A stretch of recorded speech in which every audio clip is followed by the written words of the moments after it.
All right, so today we're diving into this ChatGPT thing. Got Everyone's talking about it, and we got to cover it. Yeah, it's everywhere you look these days, right? It really is. So we've been digging through all the articles and. Trying to make sense of it all. Yeah, exactly. Is it all hype? Is this thing the real deal? What's the deal with ChatGPT? Well, at its core, we're talking about a computer program, but not just any program. Right, it's not like they just taught a calculator how to write poetry. Exactly. It's built on natural language processing. Oh, okay, Oh. there's that term again, NLP. Right, NLP. It's kind of a mouthful, but essentially it's how ChatGPT understands and generates human-like text. So, like, instead of just spitting out ones and zeros, it can actually, like, hold a conversation. Yeah.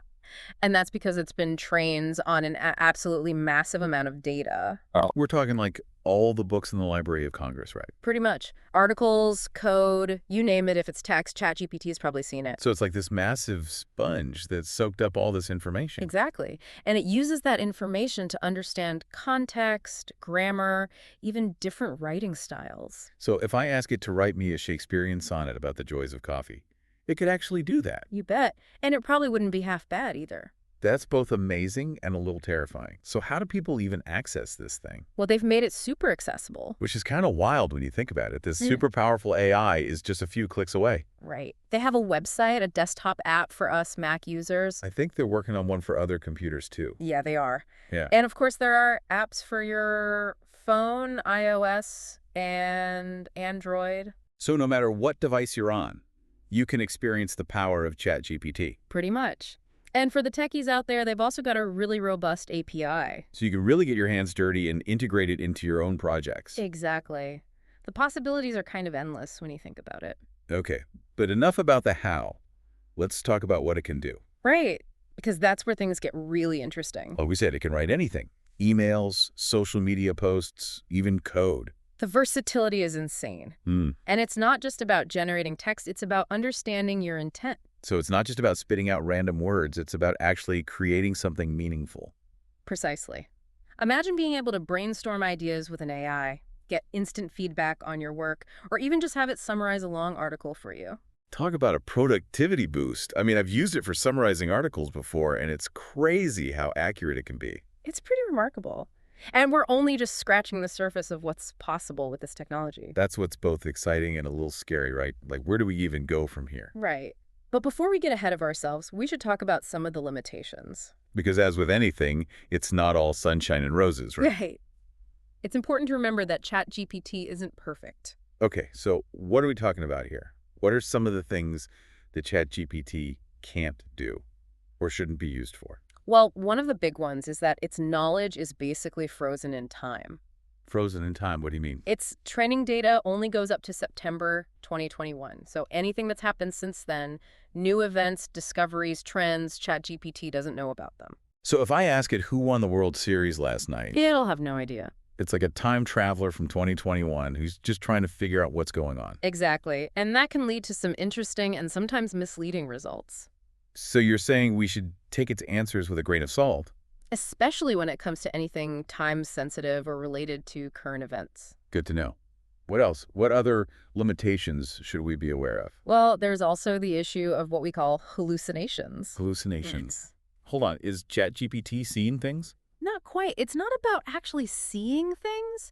It's more like it sometimes generates information that sounds plausible but is actually incorrect or nonsensical. So it's like when you misremember a detail in his story and confidently tell everyone the wrong version? Exactly. And it's not intentional on ChatGPT's part. It's just a consequence of how it learns and processes information. So it's not about being intentionally deceptive. It's more like those moments where you confidently blurt out an answer and everyone's like, wait, what?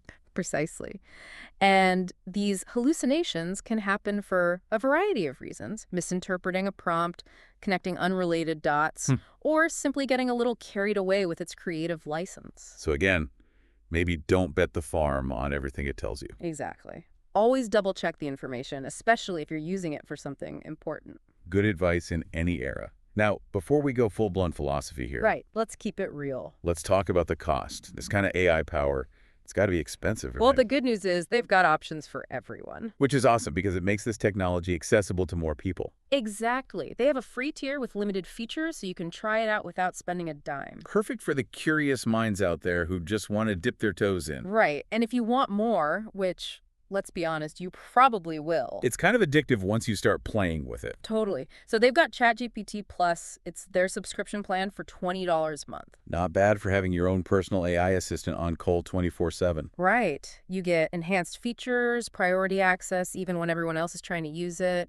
and a bunch of other cool perks. So if you're really serious about using ChatGPT, it's probably worth the investment. Definitely. And then for all the developers and businesses out there, The people who want to build the next big thing with ChatGPT. exactly. They've got API access with usage-based pricing. Okay, so how does that work? They use a system of tokens. Basically, tokens are like the building blocks of language. So like words, punctuation, all that good stuff. Yeah. Exactly. And you pay based on how many tokens you use. So a quick question will cost less than, say, writing a full-blown screenplay. Exactly. It's a pretty flexible system, so you can choose the option that works best for you. Okay, so we've covered a lot of ground here, from the basics of what ChatGPT is to how it works, its capabilities, even the price tag. It's a lot to take in. It really is. Yeah. But I feel like we've only scratched the surface here. There's so much more to explore. Oh, absolutely. And that's what's so fascinating about this technology. We're talking about something that has the potential to completely revolutionize how we work, how we learn, even how we express ourselves creatively. It's both exhilarating and a little intimidating, right? Like, Right. if this is where we are now, where will we be in 5 years, 10 years? It's a question that's on a lot of people's minds, and it's one we're going to be grappling with for a long time to come. I mean, are we all going to be out of a job in a few years? Well, that's the million-dollar question, isn't it? Seriously, though, if ChatGPT can already write articles and even code, what's to stop it from taking over even more complex tasks? It's a valid concern.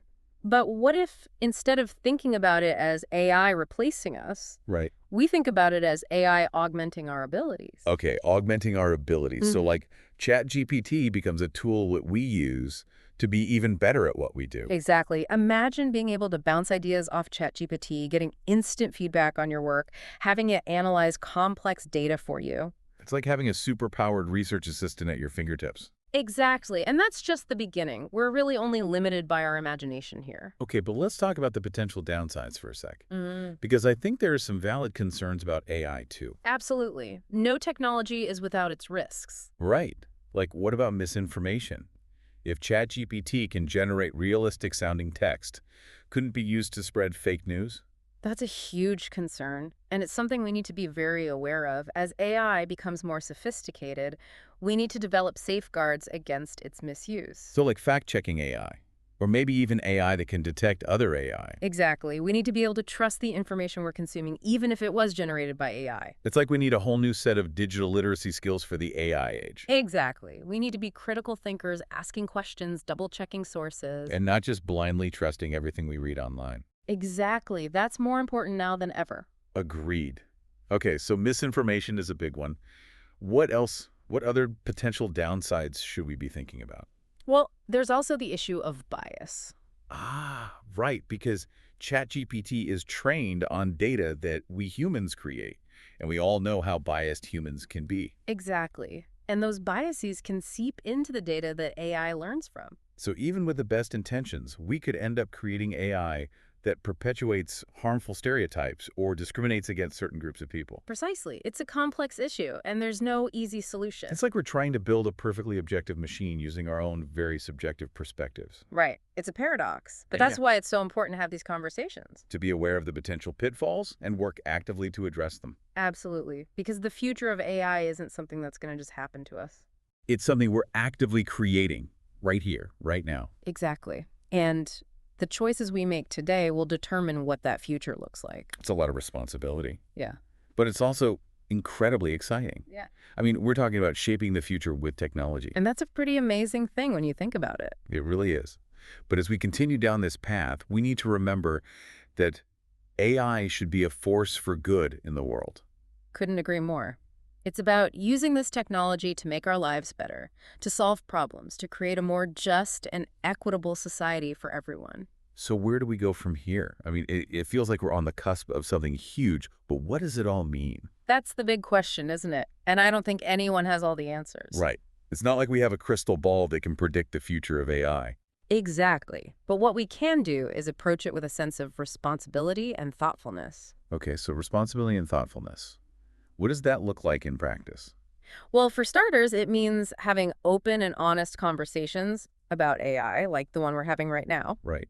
We need to talk about both the potential benefits and the potential risks. Exactly. And we need to involve everyone in these conversations, not just the tech experts and policymakers. Because AI is going to impact all of us, right? It's not just about robots and self-driving cars anymore. Exactly. It's about everything from healthcare and education to art and entertainment. AI is already touching every aspect of our lives. And it's only going to become more prevalent in the years to come. Exactly. So the more we understand about AI, the better equipped we'll be to navigate the changes it brings. Okay, so we need to stay informed, have these conversations, and approach AI with a critical but optimistic eye. I think that's a great way to put it. Critical optimism. That's what we need. I love that.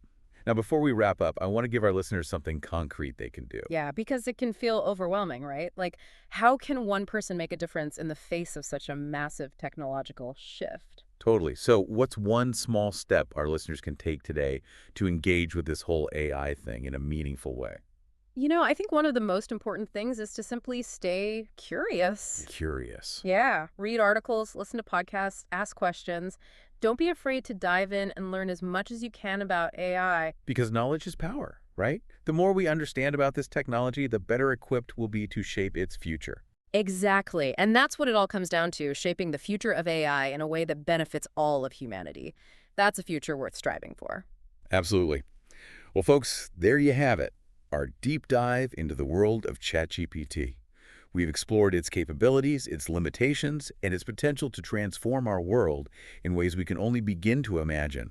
It's a lot to process, but hopefully you're leaving this conversation feeling informed, intrigued, and maybe even a little inspired. It's been a pleasure exploring these ideas with you. The pleasure was all mine. And to our listeners, thank you for joining us on this incredible journey. Remember, the future of AI is not predetermined. It's a future that we're all creating together. So stay curious, stay engaged, and let's make it a future worth inhabiting. Until next time, keep exploring.